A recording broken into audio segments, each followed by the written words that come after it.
আজি মই আপোনালোকক ক'বলৈ ওলাইছোঁ আমাৰ সকলো মানুহৰ ঘৰতে সিলিন্ডাৰ থাকে, গেছ সিলিন্ডাৰ থাকে। এই সিলিন্ডাৰৰ এক্সপায়াৰি ডেটটো আপুনি কেনেকৈ চাব, আপুনি নিজেই কেনেকৈ চাব পাৰিব তাৰ বিষয়ে ক'বলৈ ওলাইছোঁ। যিহেতুকে কেইদিনমানৰ আগত এটা বহুত দুখ লগা গুৱাহাটীত যিটো দুখ লগা ঘটনা ঘটি গ'ল, বহুত মৰ্মান্তিক ঘটনা ঘটি গ'ল। দুটা সৰু ল'ৰা, ক'বলৈ বেয়া লাগে, মানে কি বুলি ক'ম, মানে প্ৰথমতে এইটো শ্বৰ্ট চাৰ্কিটৰ ফলত হোৱা বুলি কৈছিলে, কিন্তু পিছত এইটো কথা ক্লিয়াৰ হ'ল যে এইটো শ্বৰ্ট চাৰ্কিটৰ ফলত নাই হোৱা, চিলিণ্ডাৰ লিক হোৱাৰ কাৰণে এইটো ঘটনা ঘটিলে বুলি কৈছে। মই আপোনালোকক দেখাম, আজি মই আপোনালোকক সকলো বুজাই দিম। আপোনালোকৰ চিলিণ্ডাৰ কেনেকৈ আপোনালোকে এক্সপায়াৰি ডেটটো চেক কৰিব, কেনেকৈ আপুনি চাব পাৰিব, নিজে জানি ল'ব পাৰিব, শিকি ল'ব পাৰিব এই ভিডিঅ'টো চাই পেলাই। যদি আপুনি জানে তেনেহ'লে কোনো কথা নাই, যিসকল মানুহে নাজানে তেওঁলোকে চাই পেলাই কথাটো শিকি। নমস্কাৰ বন্ধুসকল, মোৰ নাম মহম্মদ চাইফুদ্দিন আহমেদ আৰু মই আপোনালোকক স্বাগতম জনাইছোঁ মোৰ চেনেল চাইফুদ্দিন আহমেদলৈ।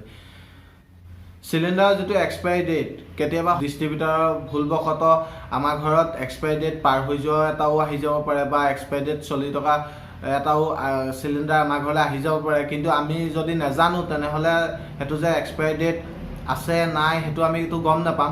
গতিকে মই আপোনালোকক এই ভিডিঅ'টোত জনাই দিম যে আপোনালোকে কেনেকৈ চাব। যিটো চিলিণ্ডাৰ এক্সপায়াৰি ডেটটো পাৰ হৈ যায়, সেই চিলিণ্ডাৰটো ব্ৰাষ্ট হোৱাৰ সম্ভাৱনা থাকে। এটা সময় দিয়া থাকে, সেই সময়টোলৈকে সেই চিলিণ্ডাৰটোৰ পৰা কোনো অপকাৰ নহয়, কিন্তু তাৰ সময়টো পাৰ হৈ যোৱাৰ পিছত হয়তো অপকাৰ হ'বও পাৰে, আমাৰ বহুত ডাঙৰ ঘটনা ঘটিবও পাৰে। সেই ঘটনাবোৰৰ পৰা বাচিবৰ কাৰণে মই আজি এই ভিডিঅ'টো বনাইছোঁ, মই আপোনালোকক দেখুৱাম। তেনেহ'লে ব'লক ভিডিঅ'টো আৰম্ভ কৰোঁ।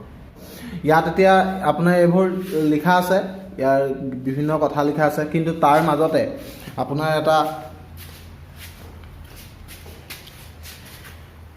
এইটো যে লিখা আছে D25, এই D25টো হৈছে চিলিণ্ডাৰটোৰ এক্সপায়াৰি ডেট। বছৰটো যিকেইটা মাহ হয় সেই মাহকেইটা আমাৰ কোৱাৰ্টাৰলিকে ভগাইছে চাৰিটা ভাগত ভগাইছে। এইটো যদি থাকে তেতিয়া জানিব আপুনি জানুৱাৰী, ফেব্ৰুৱাৰী, মাৰ্চ। বিটোত থাকিব এপ্ৰিল, মে', জুন, আৰু চিটোত থাকিব জুলাই, আগষ্ট, ছেপ্টেম্বৰ, আৰু ডিটোত থাকিব অক্টোবৰ, নৱেম্বৰ, ডিচেম্বৰ। এতিয়া যিহেতুকে এইটো D25 লিখা আছে, এইটো হৈছে 25 চন, মানে 2025 চনলৈকে ইয়াৰ ভেলিডিটি আছে। আৰু ডিটোৱে বুজাইছে আপোনাৰ বছৰটোৰ মাহকেইটাক চাৰিটা ভাগত ভাগ কৰা হৈছে। ডিটোৱে হৈছে মানে লাষ্টৰ অক্টোবৰ, নৱেম্বৰ, ডিচেম্বৰৰ 25 চন, মানে 2025 চনৰ অক্টোবৰ, নৱেম্বৰ, ডিচেম্বৰলৈকে এই চিলিণ্ডাৰটোৰ ভেলিডিটি আছে, এক্সপায়াৰি ডেট আছে। কিন্তু ইমান কমজোৰিকৈ বনোৱা নাই, কিন্তু যিহেতুকে এটা নিয়ম আছে সেইটো কাৰণে এই এক্সপায়াৰি ডেটটো দিয়া থাকে। তাৰপিছত মানে ব্ৰাষ্ট হোৱাৰো সম্ভাৱনা থাকিব পাৰে, সেইটো কাৰণে মানে ইয়াৰ যিকোনো বস্তুৰে এটা লিমিট দিয়া থাকে, এটা টাইম থাকে। সেই টাইমটোৰ পিছত চব বস্তুৰে ম্যাদ উকলি যায়। মানুহৰ যেনেকৈ এটা টাইমৰ ভিতৰত ম্যাদ উকলি যায়, ঠিক প্ৰতিটো বস্তুৰে এটা ম্যাদ আছে। এতিয়াৰ পৰা আপোনালোকে গম পাব, যদি আপোনালোকৰ ঘৰত আছে আপোনালোকে চাব, আপোনালোকৰ ঘৰৰ চিলিণ্ডাৰটো চাব, তাত এনেকৈ D25 বা C25 বা 25 বুলিয়ে নহয়, বিভিন্ন ধৰণৰ থাকিব।